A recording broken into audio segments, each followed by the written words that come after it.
మరి విద్యార్థులందరికీ 77వ గణతంత్ర దినోత్సవ శుభాకాంక్షలు.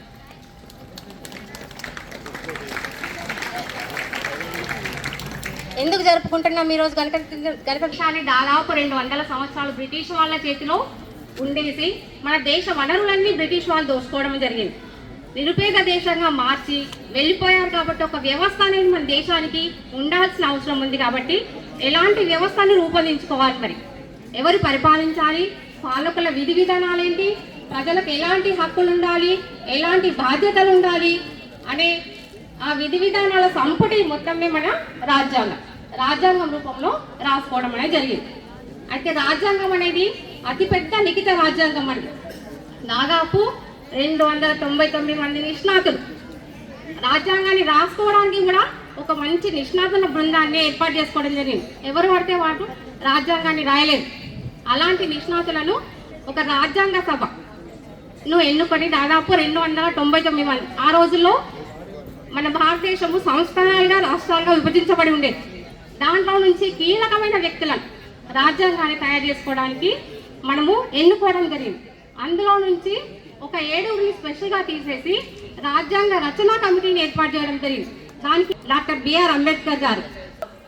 అయితే మీరు నేటి బాలలే రేపటి పౌరులు, అవునా? మరి దేశం కోసం మనం ఏం చేద్దాం? మన రాజ్యాంగం రచించారు, స్వాతంత్రం ఇచ్చిన ఇంతమంది స్వాతంత్ర సమరయోధులు మనకు వాళ్ళు కష్టపడి స్వాతంత్రాన్ని తీసుకొచ్చారు, మన దేశ భవిష్యత్తును ముందుకు తీసుకొచ్చారు.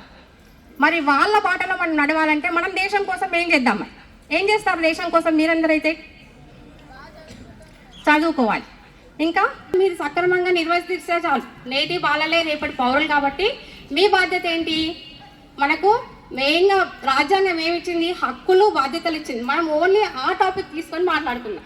మీకు చాలా హక్కులు ఉన్నాయి. మనకి మెయిన్గా రాజ్యాంగం ప్రాథమిక హక్కులు అనేది ఇచ్చింది.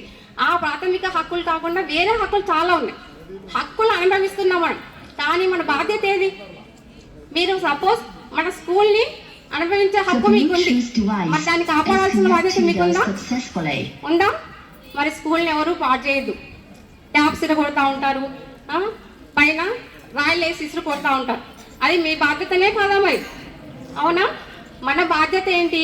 మనకు రాజ్యాంగం ఇచ్చిన లేదా ప్రభుత్వం ఇచ్చిన హక్కును మనం కాపాడుకుంటూనే మన రాజ్యాన్ని, మన దేశాన్ని, మన గ్రామాన్ని మనము బాధ్యతగా చూసుకోవాలి.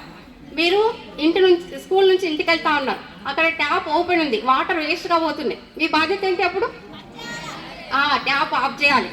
లేకపోతే అది ఆఫ్ కాలేదనుకోండి, సంబంధిత వార్డు మెంబర్కి కానీ సంబంధిత నాయకులకి కానీ మీరు కంప్లైంట్ చేయాలి. ఆ విధంగా మన వనరులన్నీ మనమే కాపాడుకోవాలి. మనం ఇప్పుడు అభివృద్ధి చెందుతున్న దేశం, మన భారతదేశం ఏంటి?